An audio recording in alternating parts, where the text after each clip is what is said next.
Hey everyone, welcome to another installment of Harry Potter Theory.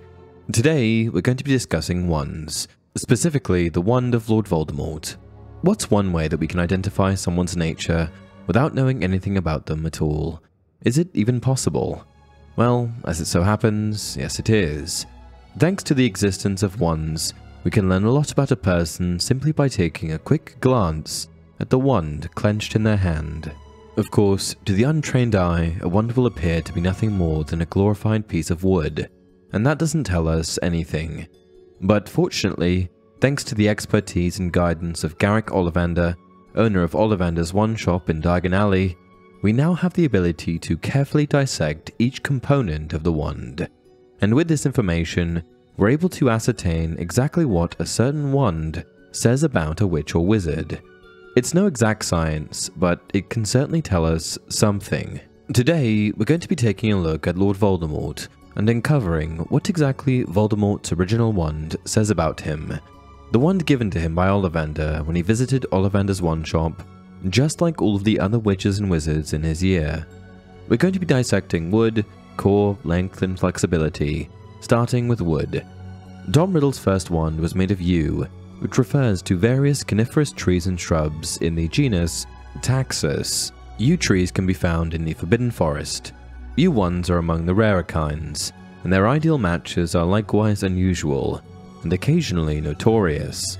The wand of yew is reputed to endow its possessor with the power of life and death, which might, of course, be said of all wands, and yet yew retains a particularly dark and fearsome reputation in the spheres of dueling and all curses. Associated with matters of life and death, and a dark and fearsome reputation, I don't think that Voldemort could have been paired with a better wand would. Next, length. Tom Riddle's wand was 13.5 inches long, and what many may not know is that wand length can serve as a fairly accurate signifier of the wand owner's character or personality. Typically, wands are between 9 and 15 inches long, and what Voldemort's longer than average wand tells us is that he had a big personality. Sometimes wand size can reflect the physical stature of the owner, but provided that Voldemort was more or less average size, it means that he had plenty of character. He may be malevolent and evil, but he certainly doesn't lack character. Up next we have flexibility. According to Pottermore, wand flexibility is important, but should not be looked at as a standalone component, but rather a piece of a whole package.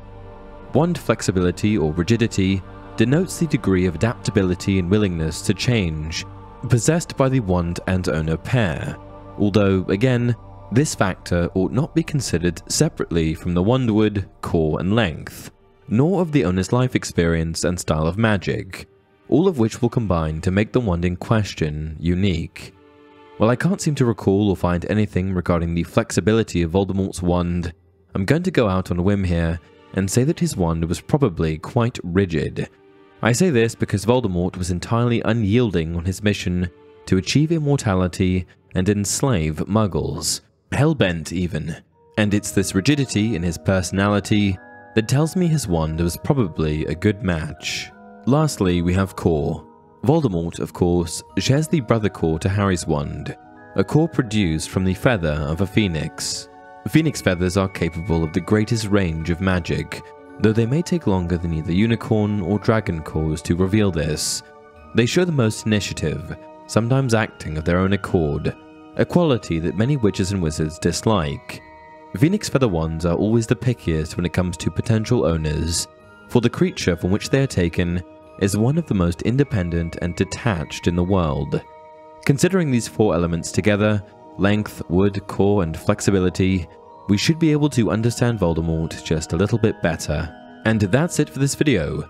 If you enjoyed the content, please like the video and subscribe to the channel. Until next time, remember, it does not do to dwell on dreams and forget to live.